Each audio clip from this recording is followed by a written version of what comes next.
बेहद स्वागत है जी सभी स्टूडेंट्स का। एक बार फिर हाजिर हैं। यूएस से बड़ी तेज़ी से इंडियन स्टूडेंट्स को वीज़ा ग्रांट करने की तैयारी कर रहा है।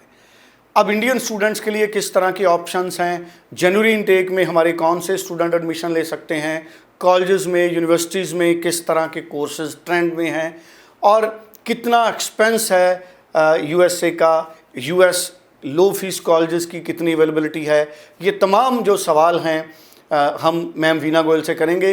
वीना जी, आपका बहुत बहुत स्वागत है जी, वेलकम मैम। मैम, यूएसए में कौन कौन से ऑप्शंस हैं, मैं चाहूँगा कि पूरे ऑप्शंस आप बताएं ताकि बड़ी इजीली हमारे स्टूडेंट्स इन ऑप्शंस को समझ सकें। यूएसए के लिए बच्चा कोई भी स्ट्रीम का हो, चाहे वो साइंस से है, कॉमर्स से है या नॉन मेडिकल, मेडिकल कोई भी उससे है, वो सभी अप्लाई कर सकते हैं।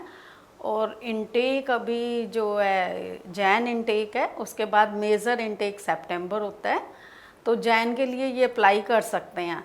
लेकिन सबसे जो इम्पॉर्टेंट बात है कि जो बच्चे मेडिकल या नॉन मेडिकल के होते हैं वो ज़्यादातर स्टेम प्रोग्राम्स के लिए अप्लाई करते हैं।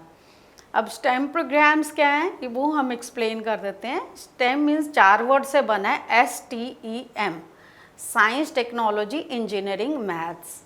ये जो बच्चे प्रोग्राम्स में मेडिकल, नॉन मेडिकल वाले या IT वाले, ये सब इसमें जा सकते हैं क्योंकि मैथ भी कवर हो रहा है। आपने देखा है कि science, technology, engineering and maths. तो जो बच्चे इन प्रोग्राम्स में जाते हैं उनको जो पोस्ट स्टडी वर्क परमिट है वो 36 मंथ्स का मिलता है। तो ये उनके लिए प्लस पॉइंट होता है कि जॉब अपॉर्चुनिटीज़ बहुत ज़्यादा होती हैं। बाकी बच्चा कोई भी MBA के लिए भी जा सकता है, कोई किसी भी किस्म की मास्टर्स के लिए जा सकता है, या अंडर ग्रेड वाले बच्चे कोई मर्जी ग्रेजुएशन के लिए जा सकते हैं। लेकिन स्टेम के अलावा जो प्रोग्राम्स होते हैं उनमें post study work permit 1 year का होता है। तो ये जो एक बच्चे के लिए गोल्डन अपॉर्चुनिटी होती है स्टेम वाले प्रोग्राम्स की, तो बहुत ही अच्छी उनकी जॉब अपॉर्चुनिटीज़ भी बहुत अच्छी रहती हैं। अब इनटेक और मैंने ये तो बता ही दिया आपको कि पोस्ट स्टडी वर्क परमिट का। फ़ीस का आपने एक पूछा था, फ़ीस डिपेंड करता है।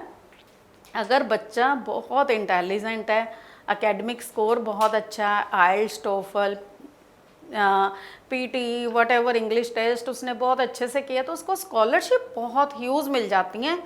कई बार हमने अपने एक्सपीरियंस से देखा कि 100% वेवर भी मिल जाती है, पढ़ मीन्स टोटल फ्री जो है उनके स्टडीज़ का उनको मिल जाता है। एक मेरे बच्चे को जो है खाली 1 ईयर की फ़ीस में भी स्कॉलरशिप मिला, और जो लिविंग एक्सपेंसेस थे वो यूनिवर्सिटी ने बियर किए। 1 ईयर के जो मतलब अकोमोडेशन एंड लिविंग सारा यूनिवर्सिटी ने पे किया था। मीन्स बच्चे का प्रोफाइल बहुत अच्छा था।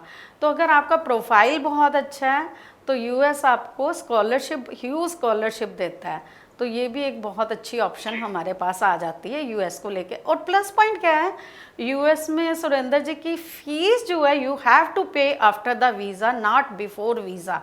That means you have to pay just for I-20। आपने खाली एक I-20 की फ़ीस पे करनी है। अब किसी कॉलेज, यूनिवर्सिटी की $40 है, किसी की $50 है, वो भी कोई बहुत ज़्यादा फ़ीस नहीं है। और उस मैक्सिमम जो फ़ीस है यूनिवर्सिटी की वो आपने वीज़ा के बाद पे करनी है, लेकिन फाइनेंशियल्स आपने पहले दिखाने हैं। I-20 के time university will ask you, university आपसे पूछती है कि जो भी फाइनेंशियल दिखाने हैं, मीन्स 1 ईयर की यूनिवर्सिटी की फ़ीस और US में लिविंग एक्सपेंसेस, वो मिला के डिपेंड करता है कि कितना टोटल बजट बनता है। वो 25 to 35 डिपेंड करता है फ़ीस कितनी आ रही है उसके हिसाब से। और वो कोई ज़रूरी नहीं है कि आपने 3 महीने 6 महीने पुराने रखने हैं।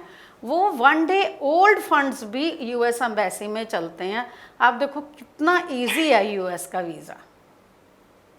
मैम, हमारे इंडियन सेटअप में बहुत सारी फैमिलीज़ हैं जिनकी इनकम बड़ी एवरेज इनकम है, बहुत ज़्यादा इनकम नहीं है।